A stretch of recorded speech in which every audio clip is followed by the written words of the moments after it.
Friends. This is Brother Nick here on TNT, and I have a testimony to give that I'm excited to give to you. There's been a lot that has happened since I told you that I was not going to be able to be doing a full broadcast on a lesson, and I just wanted to share that with you. I'm so thankful to God for all of His goodness. So let me just start by saying that last Thursday, Karen, my wife, had rotator cuff surgery done on her right shoulder rather, and that was done in Williamsburg, and it we were there practically all day. The surgery wasn't all day, but all of the prep and everything. We were there until late, and I brought her home, and when I brought her home, I fed her. It was about 7 o'clock at night. I went out and I took care of the animals, and I came back in, and I was having a hard time breathing. I had severe chest pains. I had been taking Tylenol for the last 3 days because of pain, but this was like a knife stabbing pain in my chest, right under my left chest. And she had just gotten home. And so I tried to have her call a neighbor, but we couldn't get any neighbor. We couldn't get a neighbor to answer the phone. So I told her to call 911, and she did. When the first responders came, they found I had 102 temperature, and they asked me where I wanted to go. I said, just take me to the hospital, and they ended up taking me to Obacy. But I couldn't go by myself because we couldn't leave Karen here just having had the operation. She couldn't be left alone. So she had to, after all day being out, having all this done, she had to get into an ambulance and ride with me to Obacy Hospital. And on the way there, they started an IV. They gave me some Tylenol. And so I was letting them know I had a do not resuscitate order, and everything seemed to be fine with that. So when we got to the hospital, to the ER, I was in a lot of pain. And poor Karen, she had to follow me around on the gurney as we went through the emergency room. They finally put us in an emergency room, and they did some tests. They did a CAT scan. They did blood tests. They did, the things they do to see. They did an X-ray, right? They did an X-ray. They did the things that they do to try to see what's wrong with you. And the ER doctor was very nice. She was very nice. She came out and she says, I've got good news and bad news. The good news is we know what's wrong with you. You have pneumonia, and you have a pulmonary embolism in your chest, in your lung, near your heart, and that's a blood clot, in case you didn't know what that was. And that could move to your heart, and if it does move to your heart, you'll be dead instantly. I said, oh, okay.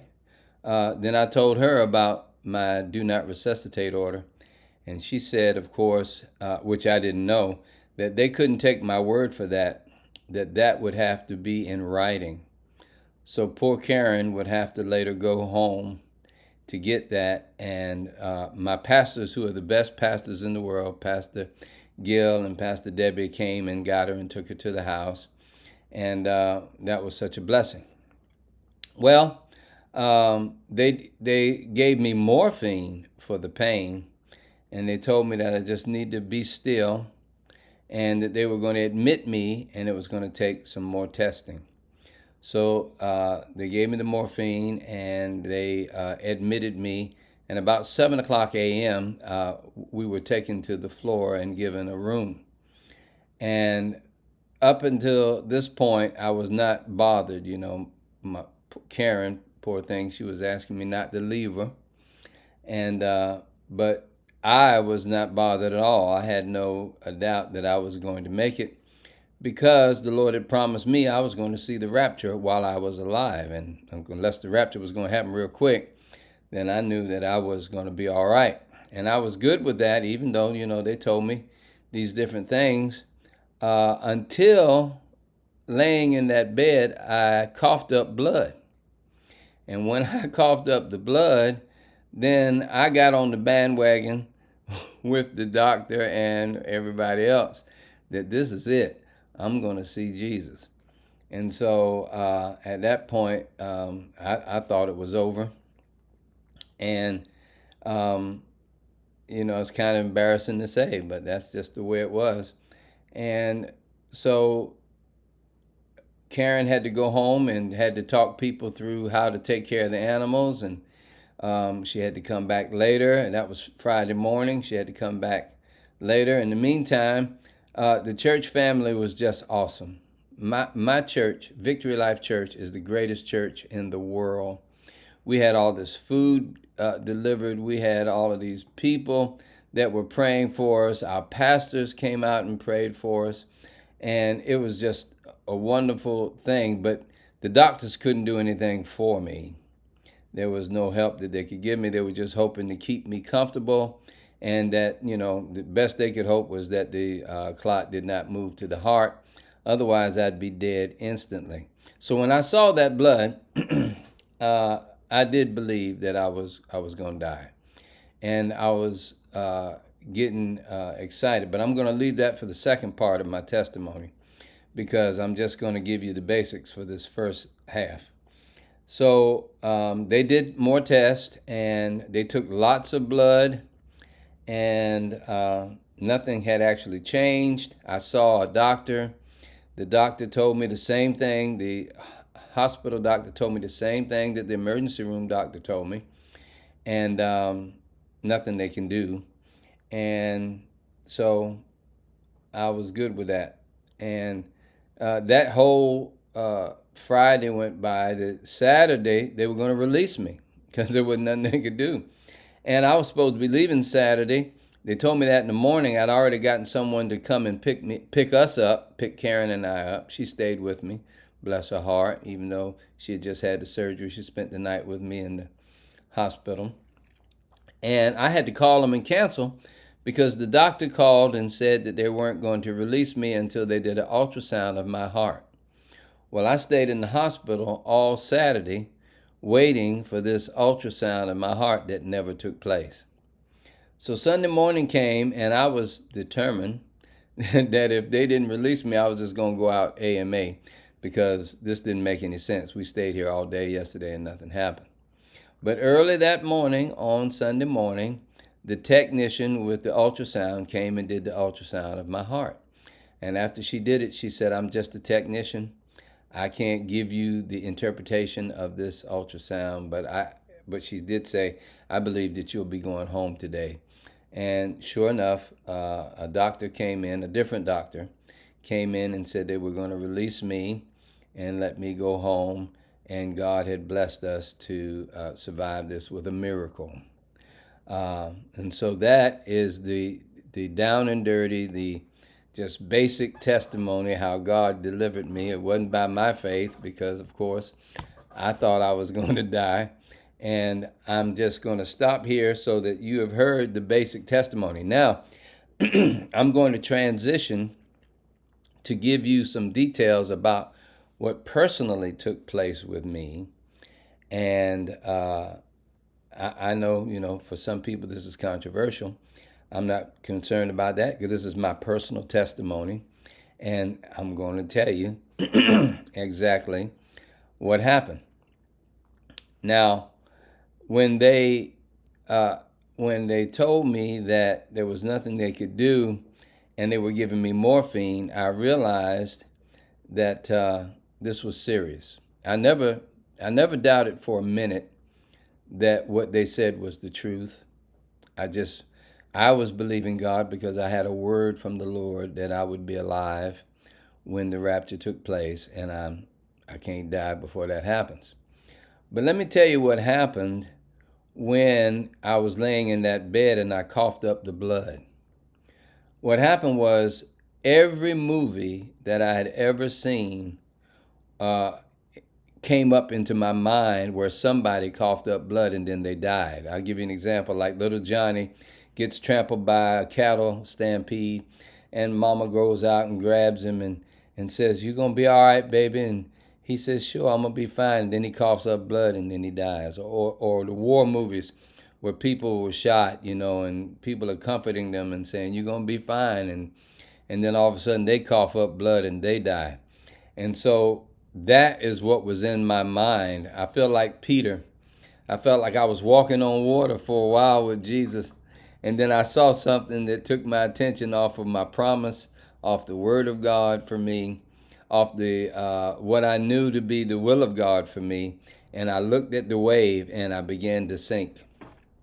And so when that happened, I got up out of bed and I started walking around. And Karen said, "What are you doing? What are you doing? You walking around? Why? Why are you walking around?" And I said, "I coughed up blood." And she said, "Well, you might want to save that. That might want to look at that." And I'm thinking to myself, I'm going to be dead in a few minutes. It don't matter to me what they look at. And so I walked around and I wanted to explain something to you. As I walked around, I started imagining the fact that I'm about to see Jesus, who I have never seen before. I've never seen him in a dream. I've never seen him in a vision. And I've never asked to see the Lord, because Jesus told Thomas that people who had not seen him and believed were more blessed. So I always wanted to stay more blessed. But I was beginning to realize that I'm getting ready to exhale my last breath, and then I'm going to inhale my next breath in the spirit realm. And at this point, I'm going to see Jesus. And then I began to imagine what he looked like. And I imagined him coming into the hospital room, smiling, opening up his arms, and me holding him and him hugging me. And then I imagined that he would take me to heaven and give me a tour of heaven. So as I walked around that hospital room, which I wasn't supposed to be walking, I wasn't supposed to be moving, and I was a fall risk. But as I walked around that hospital room, joy started to come up out of my spirit, up into my chest. I felt joy, and I began to get excited. And it felt like, to me, I walked around for 20 minutes, but I'm sure that it wasn't. I'm sure I probably walked around that room for maybe 5 to 10 minutes, excited about the fact that I'm going to see the one that I've been looking for 38 years. And I forgot all about the promise of the rapture and all of that. I forgot about all of that. And so my faith sank, and I believed that I was going to see the Lord. Well, after that time that I walked around the room, and I don't know how long that was, I felt in my spirit that the Lord was saying, "I'm not coming for you today." And I got let down. My feelings were hurt. I had got excited, and then it was a letdown. So then I went, but then I already knew now that I'm not going to have a problem. I'm going to make this. So I went and I laid down in the bed. And so that was that part. Now, the other part to this is that the doctor said that I would have to be on blood thinner for the rest of my life, that this is the way I was going to have to live. And I said, "Oh, no, this is not the way I'm going to live, and I'm not going to do it." And God is going to get the credit. Now, you that are listening to me at this half of my testimony, I need you to write something down. I need you to get a pen and some paper, or you can talk it into your phone, however you want to do it. God cares who gets the credit. God cares who gets the credit. Well, the doctors had given up. They couldn't get the credit. The medicine couldn't do it. That couldn't get the credit. My faith failed, so I couldn't get the credit. And it felt like to me that it was like when Jesus reached down and grabbed Peter, when Peter was sinking because he saw the waves, and Jesus just picked him back up. I don't believe that Jesus took him in his arms and carried him back to the boat. I think they both walked back to the boat. Peter walked on the water. And I believe that God said, "You can't get the credit for this because of your great faith, because your faith went down. The doctors can't get the credit because they couldn't help you. The medicine couldn't get the credit because it couldn't help you. I'm going to get the credit for this miracle, and I have done this by grace. I'm saving you by grace. That's how I felt. I didn't say I heard that. I'm just saying that's how I felt that God was dealing with this situation. So God gets the credit. So, we got discharged, and I'm going to leave it at that. We got discharged. We got let go. They had done an ultrasound, but they hadn't given us the results. But it came in something that's called like a my chart later, and the results said that my heart had not been affected by the blood clot. So that's my testimony, and I'm very excited. I had hands laid on me during camp meeting by Dr. Gipe, who said that I was going to perform signs, wonders, and miracles. I didn't realize I was going to be a sign, a wonder, and a miracle. But I'm very thankful to God for it. I started at the jail ministry shadowing the teacher on Monday night. We want to thank everybody for the prayers, all of you who know me, who have been praying for me, my church family members, and those of you who've been watching. Thank you for your prayers. Karen is continuing to mend. It's been a week now since her operation, and every day she's stronger and getting better. She wants to thank you for your prayers. We want to thank everybody for all the food that was brought over. We want to thank our neighbors for helping with all of the animals that they came out to help with. The people who came out to help me work on the farm. I've been working since I've been back, and that's been a sign and a wonder to people. But we just want to thank everybody for love. This is all about love.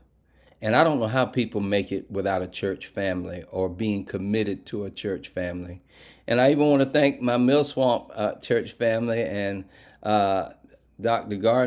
Pastor Billy Gardner over there at Mill Swamp for having everybody pray for us. We just desire all of the prayers and all of the blessings. And we just want to say thank you. Thank you, thank you, thank you. Now, I still got to work out how I'm going to work everything here, just me doing it. But we do feel like as soon as possible, I need to be able to take a day and seek God's face and bring you some more Bible study. But in the meantime, you please continue to study your Bible. You can still watch the videos that I've already posted that you haven't seen. And we just want to say we love you. God bless you. And we look forward to seeing you real soon.